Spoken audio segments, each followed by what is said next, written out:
What's up, guys? I'm Brian Sakawa. You're watching He Spoke Style, and today we're talking about how to look good in photos.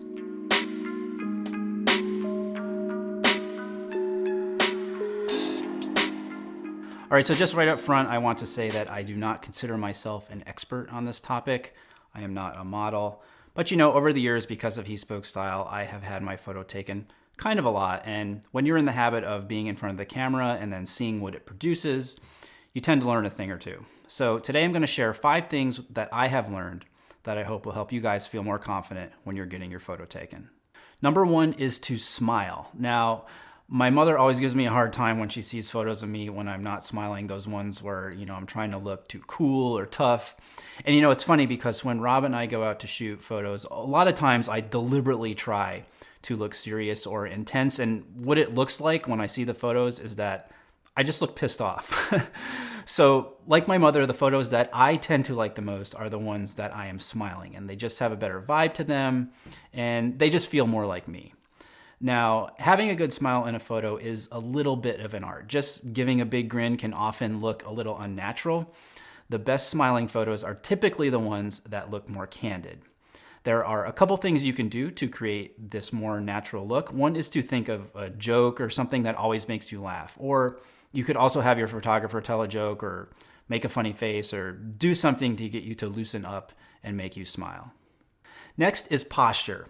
When you stand up straight, you look more confident. Now, this is something you don't want to exaggerate to the point that you seem rigid or uncomfortable or unnatural. I think it's as simple as just having an awareness of your posture so you're not slouching and that you're standing up straight. Number 3, practice. Now, unlike what you've been told, practice does not make perfect. Practicing allows you to deliver a more consistent result.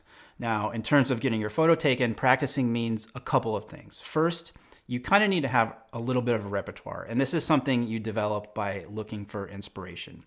Look through magazines, look at Instagram, see how people pose and what looks strong and what also appeals to you.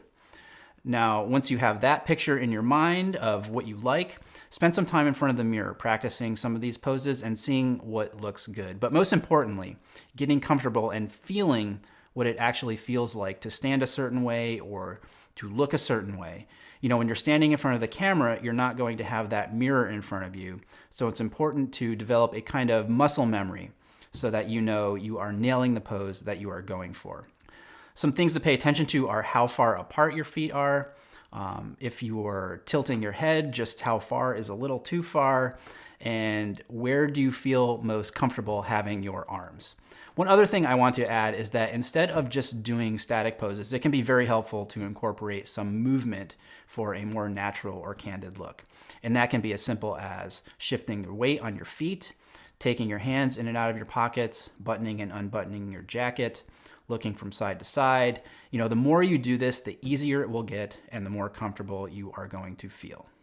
Next is a big one, and that is to take a lot of shots. Photos are very deceiving because when you look at one, you're just seeing that one shot, and that can lead you to think that you only get one shot to take a good photo. Completely false. The more photos you take, the greater the odds of coming up with at least one that makes the cut. Now, playing over to the side there, we see the sequence of all of the photos that Rob and I took on a recent shoot. We shot about 100 photos to get the 5 or 6 images that we ended up using on the blog and on Instagram. And I will tell you, if you want to go back and slow it down, not all of those shots were very good. My 5th tip applies if you are trying to get a more candid look to your photos, and that is do not always look at the camera.